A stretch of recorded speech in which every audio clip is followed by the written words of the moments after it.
এখন আমি বিশেষ কিছু কোরবানি সংক্রান্ত আমি মশলা বর্ণনা করব, যেই মশলাগুলো আমাদের অত্যন্ত প্রয়োজন। সময়ও একেবারে কম, একেবারে সংক্ষেপে কয়েকটা মশলা আপনারা খেয়াল করেন। 1 নম্বর মশলা হচ্ছে কোরবানি কখন থেকে করা যায় এবং কত সময় পর্যন্ত কোরবানি করা যায়। 1 নম্বর মশলা, আমাদের সমাজে অনেকে মনে করে কোরবানি শুধু একদিন করা যায়, জিলহজ মাসের 10 তারিখ একদিন। এটা ভুল ধারণা। কোরবানি জিলহজ মাসের 10 তারিখ ছাড়াও আরো 3 দিন করা যায়। 10, 11, 12, 13। 11, 12, 13 কখন থেকে করা যায়? জিলহজ মাসের 10 তারিখ সুবহ সাদিক সূর্য উদয় হওয়ার পর থেকে 13 তারিখের আসরের সূর্য ডোবা পর্যন্ত কোরবানি করা কি আছে? জায়েজ আছে। এটা 1 নম্বর প্রশ্ন, খেয়াল করবেন।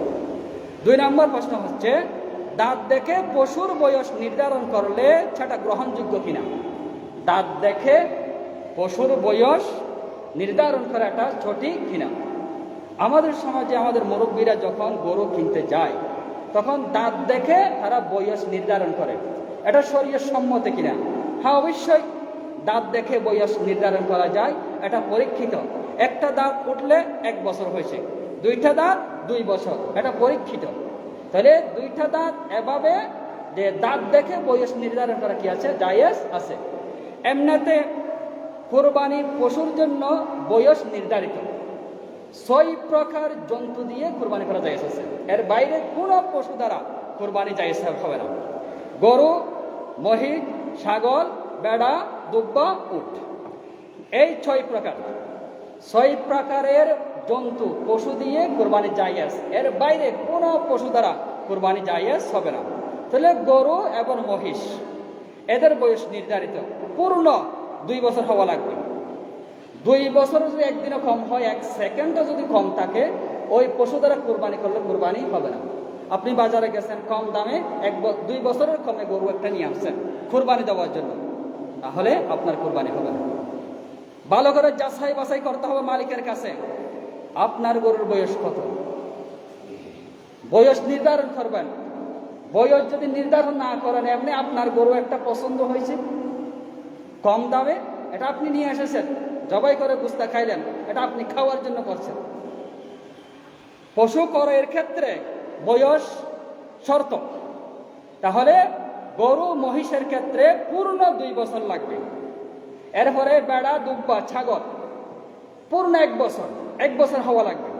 তবে কোনো ছাগল 6 মাসের ছাগল দেখতে যদি 1 বছরের মতো লাগে, মোটা তাজা, কিন্তু 6 মাস হয়েছে, সুগার দেখায় ডাকছে যে 1 বছর, তাহলে ওই 6 মাসের ছাগলও কোরবানি দ্বারা কি আছে? জায়েজ আছে।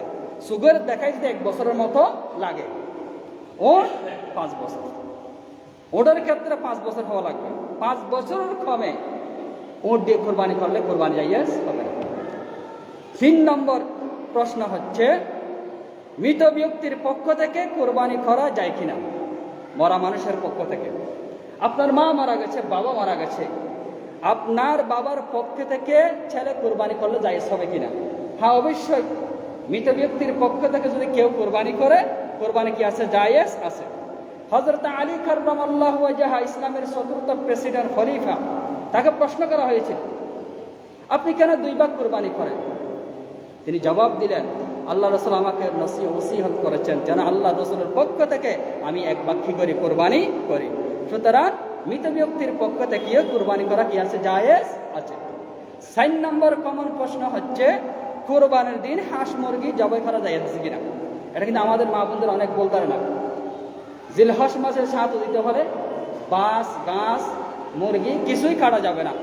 এমনকি কোরবানির দিনে হাঁস মুরগি জবাই করা যাবে না।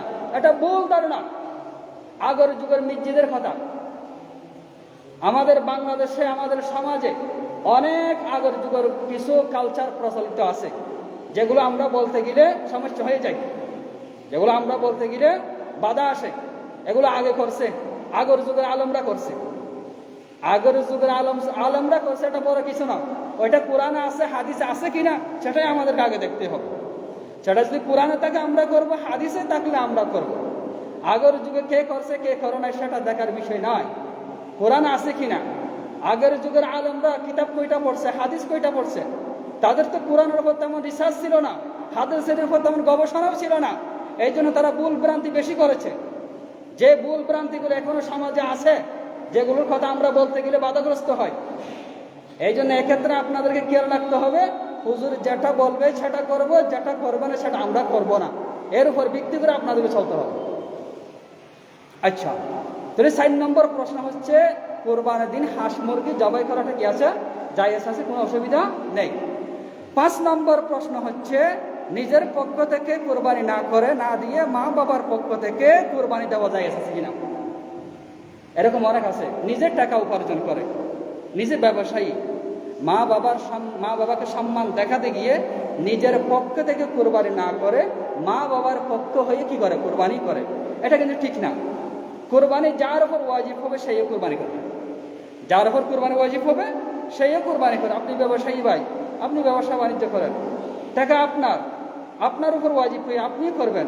আপনার নামে না করে আপনি যদি মা বাবার নামে করেন, কোরবানি সহি হবে না, আদায় হবে না। 6 নম্বর প্রশ্ন হচ্ছে, কোরবানির গোশত কি 3 ভাগে ভাগ করতে হবে? কোরবানির গোশত 3 ভাগে ভাগ করতে হবে কিনা।